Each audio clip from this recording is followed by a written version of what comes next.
Friends finally હું પહોંચી ગઈ છું વાડીમાં. હું તમને બતાવું છે પહેલી વાડી. હું તમને બધી જ વાડી બતાવીશ. અહીંયા હમણાં કાંદા વાવ્યા છે. આ છે સૃષ્ટિ. અને ફ્રેન્ડ્સ એક મસ્તની વાત કહું, જેમ એન્ટર થઈને તો એક મેં એટલી મસ્ત વસ્તુ જોઈને ખાતા આવું. હમણાં તડકો છે ને એટલે ફેસ એકદમ કાળો આવશે. જુઓ, યુ કેન સી ધીસ બોર. કેટલા મસ્ત બોર છે. જો તમે ગામ આવો અને એમાં પણ ખેતર અને આ બોર, એટલે મજા જ આવી જાય. અને આ છે બીજું ખેતર. અહીંયા પણ કાંદા જ વાવ્યા છે. તમે ફ્રેન્ડ્સ અહીંયાની વ્યૂ જુઓ.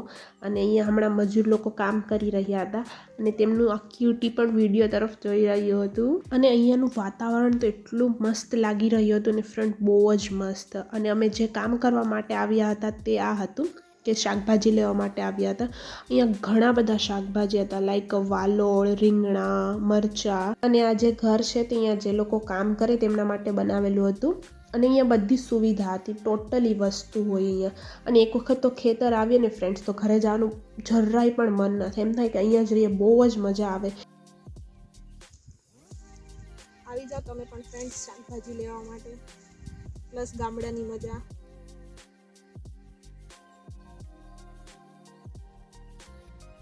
જ્યાં પણ જોઈએ ને ત્યાં બોરડી એટલી બધી હતી ને. જુઓ, એટલા મસ્ત બોર હતા ને, એકદમ મીઠા મીઠા. કોને કોને બોર ભાવે છે કમેન્ટ કરીને કહેજો.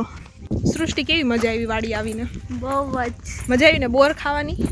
બોર ખાવાની બહુ મજા. કેટલા મીઠા હતા ને. હા, તમને ભાવે છે કે નહીં કોમેન્ટમાં કહેજો. ભાવે છે કે નહીં કોમેન્ટમાં કહેજો. એટલા મસ્ત મીઠા બોર હતા ને. એમ પણ ગામે આવી અને વાડી આવી એટલે બહુ જ મજા આવી જાય. આ જુઓ ફ્રેન્ડ્સ,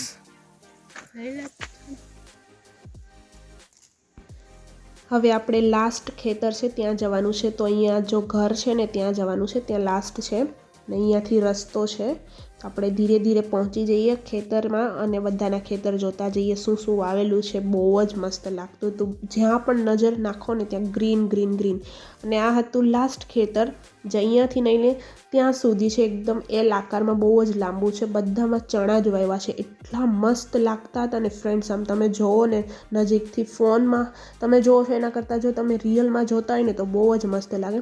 અને તમને આ જે ઘરની પાછળ જે ખેતર દેખાય છે તે અને હમણાં મેં જે બતાવ્યું બંને ખેતર એક જ છે. પૂરું એકદમ એલ આકારમાં છે, બહુ જ મોટું છે. અને એમાં પણ ચણા જ વાવ્યા હતા, તમે જોઈ શકો છો. આમ તમે જ્યાં નજર ફેરવો ને ત્યાં બધું ખાલી તમને ગ્રીન ગ્રીન અને ગ્રીન જ દેખાય. અને એટલું મસ્ત લાગતું હોય ને તો મને એવું થાય કે જોયા જ કરીએ. અને બાપુજી પણ જોતા આવે છે કે બધું બરોબર છે કે નહીં. ફ્રેન્ડ્સ, તમે વાડી આવો ને તો તમને એટલા બધા શાકભાજી મળી જાય ને, લેવાની પણ જરૂર ના પડે. હું તમને આ જુઓ, આ છે ને મેથી છે. કેટલી બધી છે મેથી, ત્યાંથી લઈને ત્યાં સુધી. અને આગળ તો જુઓ, અહીંયા ધાણા છે. અને આ ધાણાને ફૂલ પણ આવી ગયા છે, મતલબ એ પાકી જવાના છે. કેટલા બધા છે.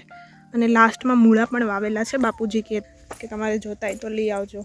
મતલબ ગામમાં તો શાકભાજી ઘરે, ખેતર, બધી જગ્યાએ શાકભાજી જ હોય. તમારે લેવાની જરૂર જ ના પડે. કેટલું સારું કહેવાય ને. આ જુઓ, આ બધા મૂળા છે. અહીંયા તમને એક મૂળો બતાવું. જુઓ, આ જુઓ, દેખાય છે કેટલો મોટો થઈ ગયો. બહુ મજા આવે હા ગામમાં તો સાચેમાં રહેવાની, પ્લસ ખાવાની બહુ જ મજા આવે, ફરવાની. જો ફ્રેન્ડ્સ, આ ચણા હવે પાકવાના થઈ ગયા છે. કેટલા બધા એવા છે.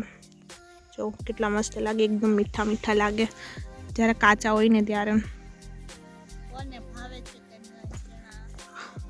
કેટલું મસ્ત વ્યૂ લાગે છે. એકદમ નાના નાના ફ્લાવર વ્હાઈટ કલરના. આ આઈ થિંક તુરિયાનો વેલો છે. યા અહીંયા દૂધીનો છે. અહીંયા જો નાનું એવું દૂધી છે. જો